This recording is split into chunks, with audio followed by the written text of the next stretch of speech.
कल हमने इसमें 5 प्रश्न पढ़े थे, उससे अगले छठवां प्रश्न पढ़ते हैं। तो छठवां प्रश्न है वो लिखा हुआ है, इस उपन्यास अंश में 30 के दशक की ग्राम्य संस्कृति का चित्रण है। आज की ग्रामीण संस्कृति में आपको किस तरीके के परिवर्तन दिखाई देते हैं। देखो, इस उपन्यास में 30 के दशक के संस्कृति का चित्रण दिखाया गया है कि उस समय के जो बच्चे थे वो घर में पड़ी हुई फालतू की जो चीज़ें होती थी उनसे खेल खेलते थे। उस समय के जो स्त्रियां और बुजुर्ग थे उनकी भी दशा का इस विषय में वर्णन किया गया है। लेकिन आज के समय में ग्राम्य संस्कृति में बड़े ही भारी परिवर्तन हुए हैं। अब गांव में भी समस्त आधुनिक सुविधाएं हैं, समस्त सुविधाओं से संपन्न हैं। शिक्षा पर भी जोर दिया जाता है। जो बच्चे हैं वो खेलने की जो सामग्री हैं उनमें परिवर्तन आ गया है। अब वो ऑनलाइन गेम खेलते हैं, बैट बॉल खेलते हैं, क्रिकेट वॉलीबॉल खेलते हैं। और जो गांव पर भी अब जो शहर में जो शहरी जीवन है उसका जो प्रभाव है वो अत्यधिक पड़ता हुआ दिखाई दे रहा है।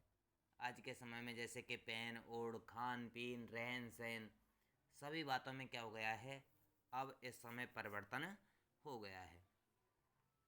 आगे लिखा हुआ है, पाठ पढ़ते पढ़ते भी अपने माता पिता का लाड़ प्यार याद आ रहा होगा। अपनी इन भावनाओं को डायरी में अंकित कीजिए। आपके जीवन में अनेक इस प्रकार की घटनाएं हुई होंगी जब आपके माता पिता का जो लाड़ प्यार होता है वो याद आता है। जैसे कि जब सुबह सुबह बच्चा नहीं उठता है तो जो माँ होती है उसे बड़े ही प्यार से सुबह सुबह उठाती है। जब उसे कहीं चोट लग जाती है तो उस पर मरहम लगाती है। बीमार पड़ने पर जो माता पिता होते हैं वो दिन रात भर जागते हैं। पिताजी हैं वो नई नई चीज़ें लाते हैं, अनेक स्थानों पर घुमाते हैं।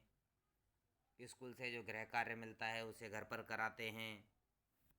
तो इस प्रकार के जो लाड़ प्यारे हैं हमारे जीवन में अनेक घटनाएं घटित हुई होंगी। आप इन्हें सोचेंगे और याद करके उन्हें लिखने का प्रयास करेंगे।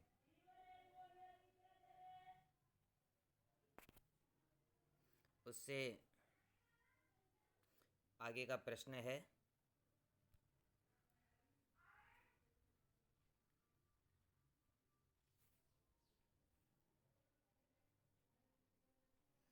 कि यहाँ माता पिता का बच्चे के प्रति जो वात्सल्य व्यक्त हुआ है उसे अपने शब्दों में लिखिए। देखो, यहाँ वो माता पिता का बच्चे के प्रति जो वात्सल्य व्यक्त हुआ है वो आप भी परिचित हैं कि यहाँ पर जो माता पिता हैं वो बच्चे से अत्यधिक लाड प्यार करते हैं। जो उसकी माँ होती है उसे पेट भर भोजन कराने के लिए पक्षियों का नाम लेकर के उसे खाना खिलाती है। बुरी नज़र से बचाने के लिए उसे काजल टीका लगा देती है, बालों की चोटी गूंथती है, उसे कृष्ण बना देती है। चोट लग जाती है तो उसे घावों पर उसके हल्दी भी लगाती है। जो माँ होती है, बच्चा होता है उसके कष्ट में आकर के, परेशानी में आकर के उसी के आंचल में जाकर के छिप जाता है।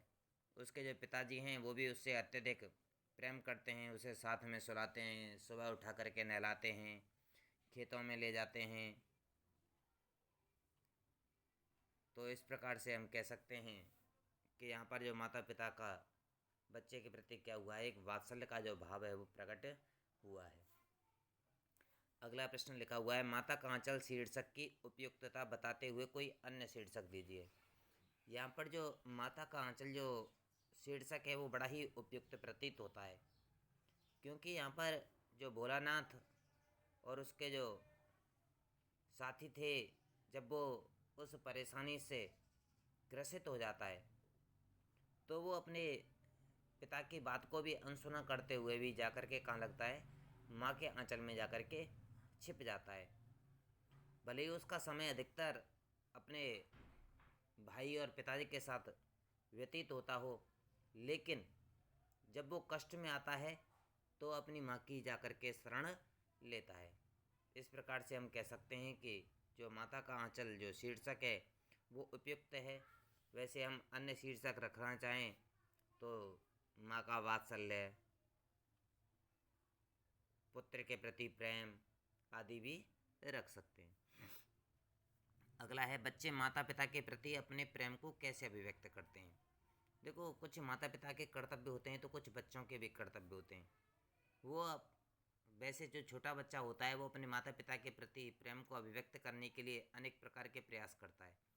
उनके साथ वो अधिक समय तक रहता है, उनके कभी कंधों पर चढ़ जाता है, उनकी मूछें खींचता है, माँ की गोद में बैठ करके हल्का सा मुस्कुरा करके, खाने की जिद्द करके, माता पिता के मुंह में थोड़ा सा खिला करके, इन बातों से क्या करता है, जो बच्चा होता है वो अपने प्रेम को अभिव्यक्त करता है। आगे लिखा हुआ है इस पाठ में बच्चों की जो दुनिया रची गई है वह आपके बचपन के दुनिया से किस तरह भिन्न है। आप स्वयं परिचित हैं कि आपके किस तरीके से आपकी इस बच्चे के और आपके बचपन की जो दुनिया है किस प्रकार से भिन्न है, इसे आप स्वयं करेंगे।